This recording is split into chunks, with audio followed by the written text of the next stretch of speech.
Liv Morgan's whole curse storyline is already getting some mixed reactions from fans, so we'll see what's being said there. We'll also check out what's up with Brock Lesnar, Paige, and more. Starting things off with a new popular fan theory that's picking up in popularity and gaining a lot of attention, and it involves Brock Lesnar playing a big role. Oba Femi's main first feud on the main roster has been against Brock Lesnar. This is a feud that started earlier in the year, when Brock Lesnar pretty much issued an open challenge to the locker room for anyone to step up and face him at WrestleMania 42. After a couple of weeks of nobody stepping up, it was Oba Femi who answered the call and stepped up to Brock Lesnar. That led to their first meeting at WrestleMania 42, which was extremely one-sided, with Oba dominating the majority of the match and pinning Brock Lesnar within a couple of minutes. The beating was so bad that Brock Lesnar made a decision on the spot to call it a career and retire from in-ring competition. They created career-long tribute videos for Brock Lesnar and really made it seem like he was done for good, but that only lasted a few weeks until Brock dropped Oba. Brock was still referring to himself as being retired, but he spoke about how he just couldn't see himself going out like that, and how he wanted to see if Oba could take a beating the way he did himself at WrestleMania 42. This led to their second meeting at Clash in Italy, with a match that was more dominated by Brock Lesnar this time around and saw Brock pin Oba for the win.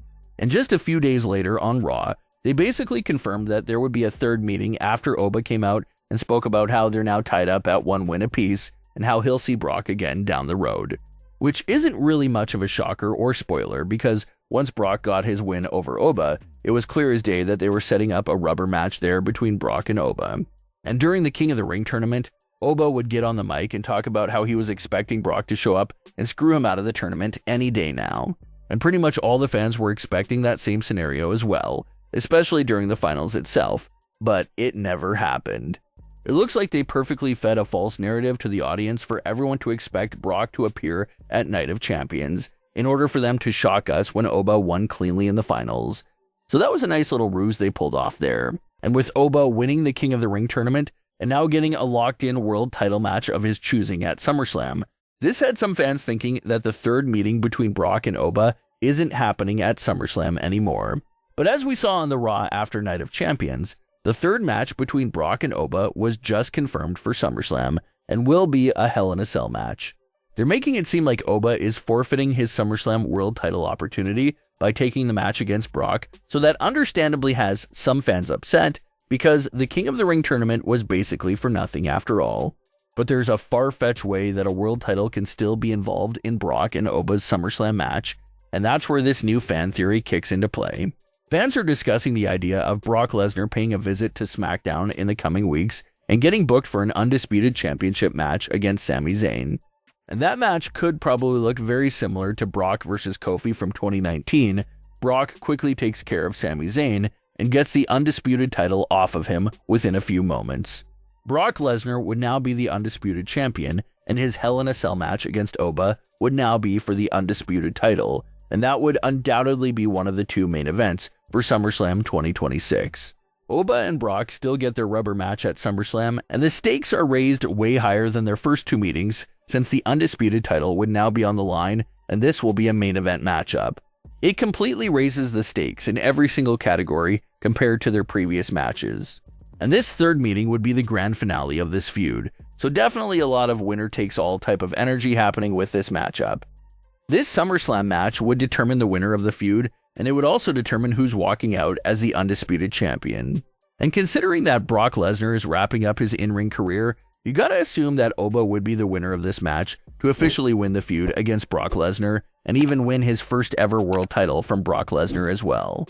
That's the type of big win right there that really showcases that Oba has arrived, and how he is both the present and the future of the company. A lot of fans think that fan theory right there makes a lot of sense, and accomplishes a lot of different things at once. A lot of fans were hopeful we'll see Oba versus Roman at SummerSlam, but that's obviously not going to happen. It seems like they're going to make us sit a very long time before giving us Oba versus Roman, so that will be way down the line.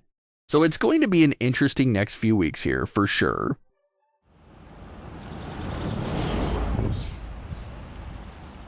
The latest victim of the Danhausen curse, as we know already, is Liv Morgan.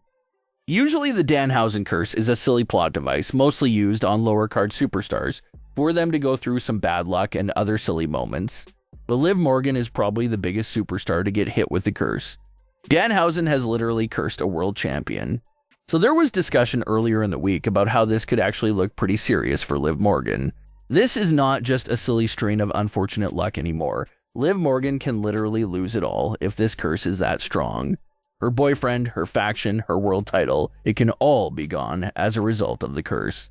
And that's what's opening up these mixed reactions from fans. Some fans out there don't really like that they basically implemented a supernatural subplot to Liv Morgan's life. Some fans wish that the events would have just played out naturally for Liv Morgan because instead of it playing out normally, now Danhausen and the curse are going to get all the credit and spotlight for the things that start happening to Liv. Fans also don't like that Liv was cursed because Danhausen's curse is pretty much a spoiler. His curse is never wrong and has never been defeated, so if you get hit with it, it kind of makes the cursed individual's path seem ridiculously predictable in a way. Like at Night of Champions, going into the match itself, everyone knew Liv Morgan had no shot of winning the Queen of the Ring, but there was still some intrigue there to see if there would be a crazy twist. But the second Danhausen cursed Liv Morgan before the match, that intrigue was instantly eliminated because Danhausen's curse is a guaranteed loss. So some fans had an issue with that because they basically gave up the result themselves before the match started. And now that the curse is known to linger as well, this means we can continue to expect things to go horribly wrong for Liv Morgan, since the writers are so protective of the Danhausen curse. So it's a nitpicky thing that some fans are talking about there, because this curse could make things a bit too predictable to the person who's cursed at times. So we gotta see if Danhausen will lift the curse on Liv, or how exactly will they play that one out.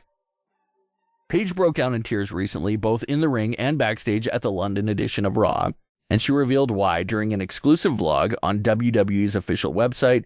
Paige had this to say about what happened there. Quote, "It was so fun performing in front of my home country. They're always so loud, they're interactive. There's no point where they're trying to take over the show. They're just having a good time. They're so supportive. There was a lot of Paige posters out there and t-shirts. It's beautiful." End quote. It was a great homecoming for Paige, and she continues to be on a roll since making her return. She just had her first singles match for the company since 2017, and Brie and herself have been undefeated so far, so hopefully that run stays solid for them. But what are your thoughts on today's stories? Leave your comments below, don't forget to subscribe with all notifications on, and leave a like if you enjoyed. Thanks for watching.